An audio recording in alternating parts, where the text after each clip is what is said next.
Perkenalkan, nama saya Ridwan Syahriza dengan NIM 21030404009. Perkenalkan, nama saya Gary Septian Hainata Sembiring, NIM 210304045. Perkenalkan, nama saya Adrian Sembiring dengan NIM 210304122. Perkenalkan, nama saya Boy Pakpahan dengan NIM 210304123. Perkenalkan, nama saya Yehuda Moses Ginting dengan NIM 210304129. Perkenalkan, nama saya Enos Yonda Tarigan dengan NIM 210304130. Perkenalkan, nama saya Bayu Bagaskara dengan NIM 210304165. Perkenalkan, nama saya Ahmad Izrian dengan NIM 210304167. Wait a minute. Who are you? Kami dari kelompok Warna akan mempresentasikan studi tentang ekonomi produksi pertanian. Ekonomi didefinisikan sebagai studi tentang bagaimana sumber daya yang terbatas dapat digunakan dengan sebaik-baiknya untuk memenuhi keinginan manusia yang tidak terbatas. Sedangkan keinginan ataupun keinginan manusia tidak terbatas. Sarana ataupun sumber daya yang tersedia untuk memenuhi keinginan atau keinginan tersebut tidak terbatas. Oleh karena itu, ilmu ekonomi berurusan dengan penggunaan sumber daya yang tersedia dengan sebaik-baiknya untuk memenuhi keinginan yang tidak terbatas tersebut. Seluruh masyarakat, seluruh negara, ataupun dalam hal ini di dunia menghadapi kendala dan keterbatasan dalam ketersediaan sumber daya. Saat kata sumber daya digunakan, orang biasanya memikirkan sumber daya alam dasar seperti minyak dan gas, biji besi, dan lain-lain. Namun, istilah tersebut memiliki arti ekonomi yang jauh lebih luas. Dari para ekonom tidak hanya mencakup sumber daya alam dasar, tetapi juga berbagai item lain yang tidak akan terpikirkan oleh mereka yang belum mempelajari ekonomi. Pada materi kedua, yaitu logika teori ekonomi. Ekonom dan lainnya telah melakukan banyak upaya untuk mendefinisikan kata teori. Definisi yang diterima secara luas oleh para ekonom adalah bahwa teori adalah representasi dari kumpulan hubungan. Teori ekonomi dapat mewakili perangkat hubungan yang mengatur perilaku produsen dan konsumen individu, atau perangkat hubungan yang mengatur perekonomian masyarakat atau bangsa secara keseluruhan. Namun, beberapa ilmuwan termasuk ekonom juga menggunakan istilah teori sebagai sinonim untuk hipotesis.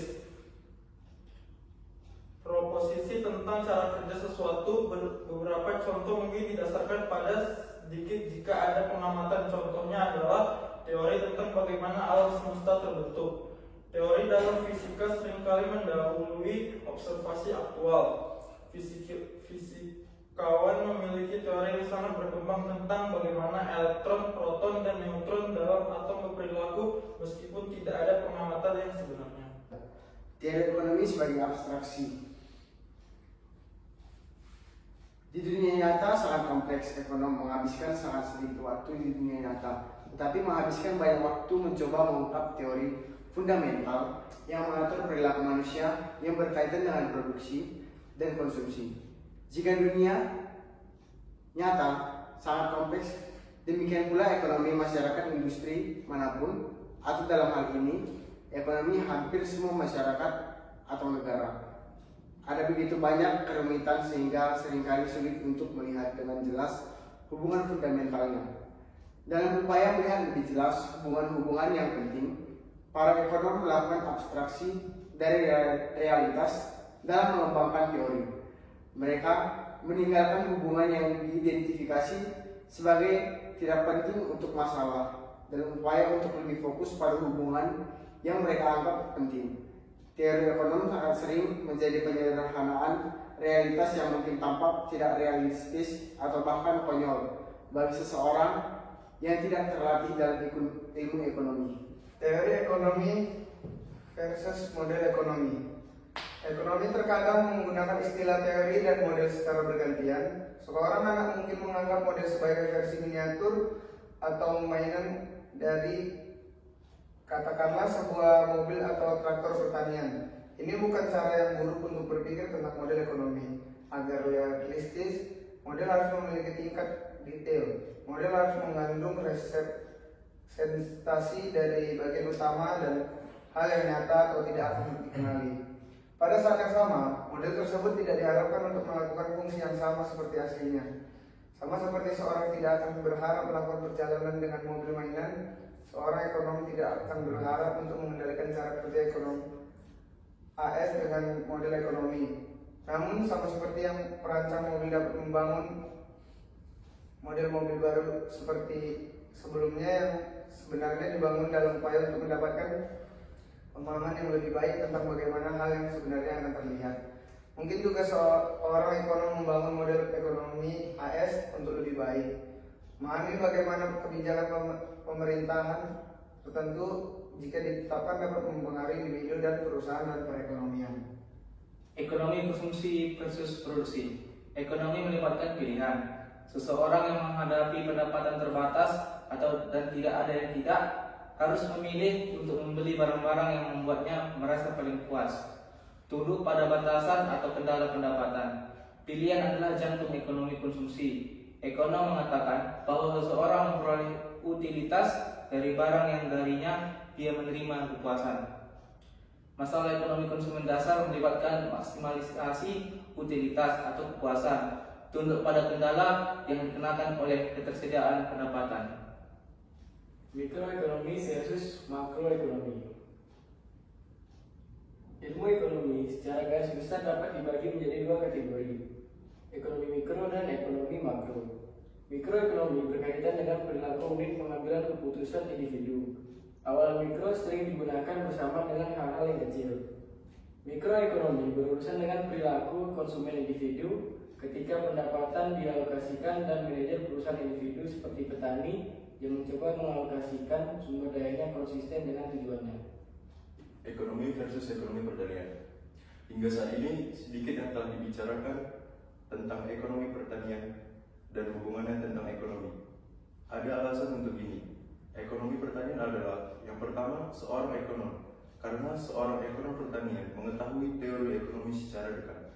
Namun, seorang ekonom pertanian juga seorang ekonom dengan spesialisasi di bidang pertanian. Kepentingan utama adalah dalam menerapkan logika ekonomi untuk masalah yang terjadi di bidang pertanian. Seorang ekonom pertanian perlu mengetahui ekonomi, tetapi pengetahuan tentang pertanian juga penting.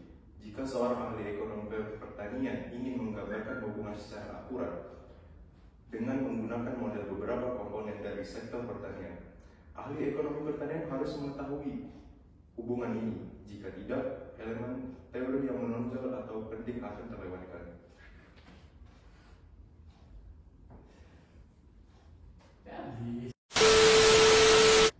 Baik, setelah itu ekonomi produksi pertanian.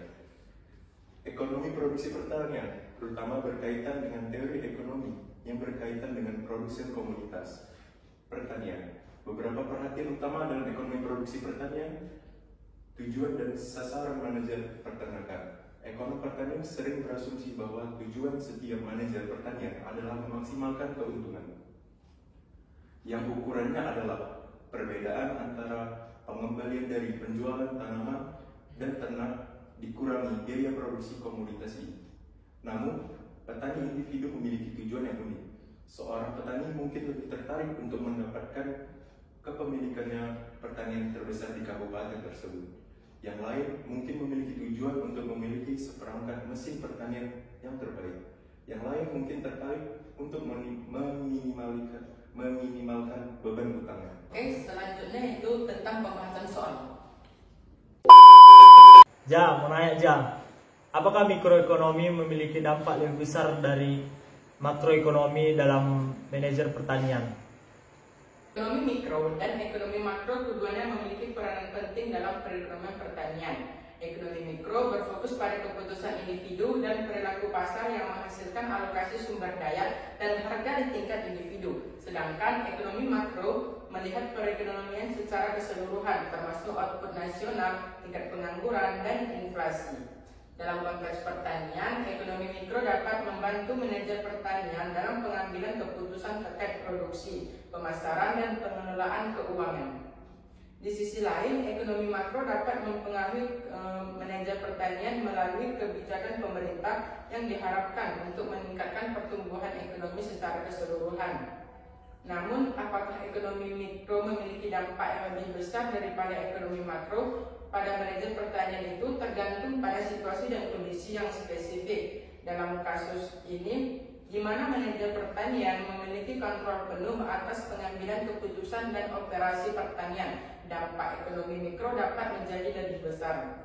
Jadi dalam kesimpulannya, baik ekonomi mikro maupun ekonomi makro memiliki peranan penting dalam ekonomi pertanian. Ekonomi makro membantu manajer pertanian dalam pengambilan keputusan operasional, sedangkan ekonomi makro dapat mempengaruhi situasi ekonomi secara keseluruhan di mana manajer pertanian tersebut beroperasi. Dampak yang lebih besar dari salah satu bidang tergantung pada situasi spesifik dan keduanya harus diperhitungkan dalam pengambilan keputusan pertanian yang tepat. Bang, mau nanya lah bang. Di sini aku mau nanya, jika persaingan murni bukanlah representasi yang memadai dari model ekonomi yang mendasari pertanian di Amerika Serikat, mengapa asumsi persaingan murni terus menjadi penting bagi ekonomi pertanian? Oke, baik. Di sini saya akan menjawabnya, yaitu meskipun persaingan murni bukanlah representasi yang memadai dari model ekonomi yang mendasari pertanian di Amerika Serikat, asumsi persaingan murni masih menjadi penting bagi ekonom pertanian karena memberikan kerangka kerja yang berguna untuk analisis ekonomi dan kebijakan. Secara khusus, asumsi persaingan murni memberikan landasan untuk analisis pasar dan perilaku harga di tingkat mikroekonomi. Asumsi ini menyiratkan bahwa setiap produsen ataupun konsumen dalam pasar bertindak sebagai pengambil keputusan yang rasional dan memiliki informasi yang sempurna tentang pasar. Selain itu, asumsi ini juga menyiratkan bahwa tidak ada produsen ataupun konsumen yang memiliki kekuatan pasar yang signifikan sehingga harga ditentukan oleh kekuatan pasar, permintaan, dan penawaran. Meskipun asumsi persaingan murni tidak sesuai dengan kenyataan di sebagian besar sektor pertanian, terdapat beberapa pasar di mana asumsi ini bisa berlaku. Misalnya pada pasar produk pertanian yang homogen seperti komoditas seperti jagung ataupun kedelai. Produsen sering tidak dapat mempengaruhi harga pasar dan harus beradaptasi dengan harga pasar untuk tetap bersaing. Cukup bang. Udah terjawab kan? Udah terjawab bang, udah mantap kan? Udah mantap bang. Main lagi bang, main bang. Ada lagi nggak? Bang, aku mau nanya bang. Jadi kan saat ini, untuk saat zaman inilah, apakah matematika itu masih penting untuk memahami prinsip-prinsip ilmu ekonomi, bang? Jawabannya itu sangat penting sekali. Matematika sangat penting untuk memahami prinsip-prinsip ekonomi. Dalam bidang ekonomi, matematika digunakan untuk mengembangkan model dan teori ekonomi yang memungkinkan analisis dan prediksi perilaku. Santai bang, santai.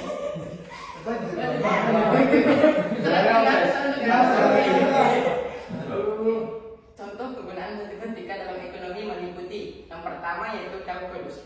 Kalkulus digunakan dalam analisis mikroekonomi dan makroekonomi untuk menghitung elastisitas permintaan dan penawaran, mengoptimalkan produksi dan konsumsi, dan menganalisis perubahan dalam kurva ekonomi. Yang kedua yaitu statistika. Statistika ini digunakan untuk mengumpulkan dan menganalisis data ekonomi, seperti data tentang inflasi, pengangguran, dan pertumbuhan ekonomi. Yang ketiga yaitu teori probabilitas.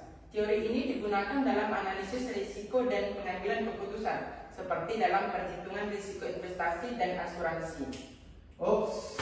Sudah terjawab kan? Oke, mantap. Perasaan mana? Udah berubah tidak? Saya juga jadi mengetahui, jadi kalkulus dan statistika terutama itulah sangat berpengaruh dalam ilmu ekonomi. Bang, aku nanya ini, begini bang, dunia nyata itu kan dinamis. Jadi, jika demikian, mengapa para ahli ekonomi pertanian terus sangat bergantung pada statistika komparatif? Oh iya juga. Jelaskan bang. Oke, baik, di sini saya akan menjawabnya. Para ahli ekonomi pertanian terus bergantung pada statistika komparatif karena teori ini membantu mereka untuk memahami bagaimana negara ataupun wilayah yang berbeda memproduksi barang dan jasa, serta bagaimana hal ini mempengaruhi perdagangan antar negara dan hubungan ekonomi antar negara. Dalam konteks pertanian, statika komparatif membantu para ahli ekonomi untuk mempelajari bagaimana produksi dan perdagangan pertanian di dua negara ataupun wilayah yang berbeda mempengaruhi harga dan kesejahteraan masyarakat di kedua negara tersebut. Dengan demikian, statika komparatif memberikan dasar bagi analisis dan kebijakan perdagangan internasional untuk sektor pertanian. Saya akan melanjutkannya. Meskipun demikian, perlu diingat bahwa statika komparatif memiliki keterbatasan dalam menganalisis perubahan dinamis dalam perekonomian.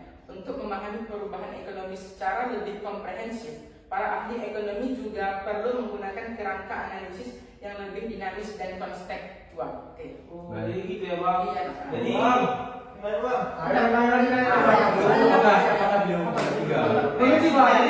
statistika komparatif itu sangat perlu sekali untuk para ahli pertanian ya. Terima kasih Bang, sangat jelas.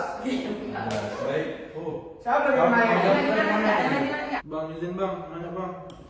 Nomor 5. Ekonomi pertanian kan sering dituduh menghabiskan terlalu sedikit waktu di dunia nyata. Keasikan dengan isu-isu teoritis abstrak berarti bahwa para ekonom pertanian kadang-kadang tidak mampu atau tidak mau melihat isu mendasar yang terkait dengan produksi dan pemasaran komoditi pertanian. Jadi, abang itu termasuk kelompok yang setuju atau tidak setuju? Saya sih setuju-setuju aja ya. Karena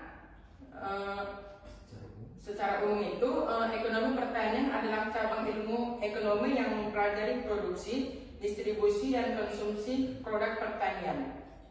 Namun kebijakan dan teori yang terlalu abstrak dan jauh dari situasi real di lapangan dapat mengabaikan faktor-faktor penting yang mempengaruhi produksi dan pemasaran komoditas pertanian. Sebagai contohnya yaitu ekonomi pertanian yang terlalu fokus pada aspek teoritis dan analitis dapat mengabaikan faktor sosial, politik, dan budaya yang mempengaruhi produksi pertanian. Namun dalam hal ini tidak berarti bahwa para ekonom pertanian tidak dapat ataupun tidak mau melihat isu-isu mendasar yang terkait dengan produksi dan pemasaran komoditas pertanian. Banyak ekonom pertanian yang aktif terlibat dalam pengembangan kebijakan dan program yang bertujuan untuk meningkatkan produktivitas dan efisiensi pertanian. Jadi kesimpulannya yaitu bahwa ekonomi pertanian adalah cabang ilmu ekonomi yang memiliki fokus pada aspek teori dan analitis. Namun kurangnya pengalaman dan keterlibatan langsung dalam dunia pertanian dapat membuat para ahli ekonom tidak memiliki pemahaman yang memadai terhadap situasi real yang dihadapi petani. Namun dalam hal ini tidak berarti bahwa para ekonom pertanian tidak dapat ataupun tidak mau melihat isu-isu mendasar yang terkait dengan produksi dan pemasaran komoditas pertanian. Oke, sudah? Terima kasih Bang. Oke, Gimana tanggapannya Bang? gimana tanggapannya? Sudah paham? Bang, izin mau nanya Bang.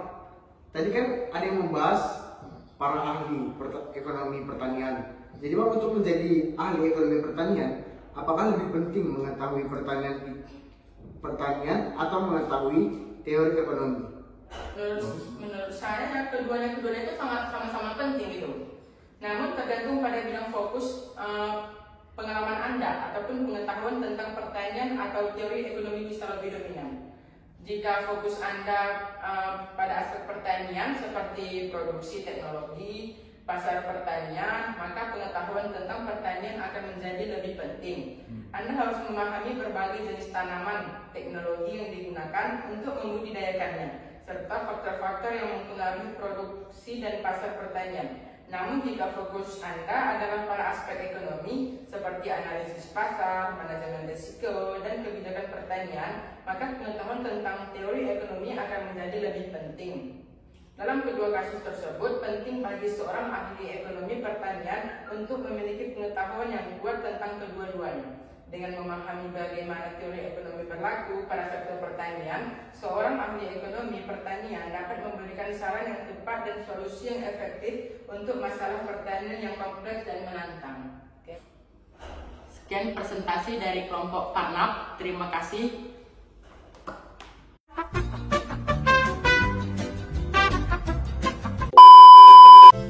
Jangan lupa di